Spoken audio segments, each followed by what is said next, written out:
در روز اول محاکمه لیلا یونس و عارف یونس، دو حامی حقوق در آذربایجان، مقامات انتظامی خبرنگاران و دیپلمات‌های خارجی را به تالار دادگاه راه ندادند. فقط خبرنگاران رسانه‌های طرفدار دولت اجازه ورود به محاکمه گرفتند. لیلا و عارف یونس را به خیانت به وطن، تقلب‌کاری، سرپیچی از پرداخت مالیات و فعالیت‌های غیرقانونی تجارتی متهم می‌کنند. اما آنها میگویند همه اتهامات بی اساسند. سازمان‌های بین‌المللی حامی حقوق این جفت را محبوس اعتقاد نامیده و میگویند که حکومت آذربایجان آنها را برای فعالیت‌هایشان هدف گرفته است. لیلا و عارف یونس بیمار هستند و میگویند که به آنها امکان طبابت مناسب را فراهم نکردند. در بوسنیا مسابقه قدیمی آبازان برگزار شد که تاریخ 400 ساله دارد. ورزشکاران از بالای پل کهنه شهر ماستر بوسنیا در رودخانه نیورتا از بلندی 24 متر خود را به آب می اندازند. در مسابقه امساله لورنسو لیستو ساکن ماستر پیروز شد و بار نهم جایزه اول را به دست آورد.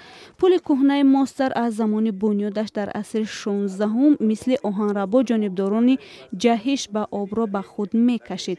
ولی سال 1993 این پل در جنگ بوسنی ویران شد. بعد برقراری پل در سال 2004 مسابقه جهیدن به آب را از سر گرفتند و تعداد تماشاگران آن سال به سال زیادتر می شود. در پایتخت مالدو شهر کیشینف بر ضد برنامه بالا بردن نرخ برق و گاز گرد همایی اعتراضی تشکیل شد.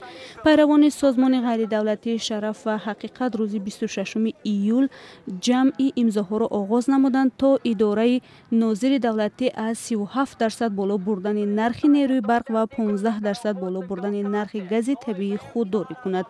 تشکیل کنندگان جمع آمد میگویند تخمینا 450 نفر در قطعنامه امضا گذاشته تاکید کردند که بالاروی نرخ حقوق مشتریان را پایمال میکند. ماه ایون تصمیم بالا بردن نرخ نیروی برق و گاز طبیعی باعث اعتراض مردمی در ارمنستان شده بود. بر اثر باران‌های پی در پی آب ساحل‌های دریاها را شسته، حیات به ویژه رفت آمد نقلیات در ولایت بلوچستان پاکستان را دشوار نموده است. در منطقه ژاب بلوچستان رفت آمد نقلیات قطع شده است.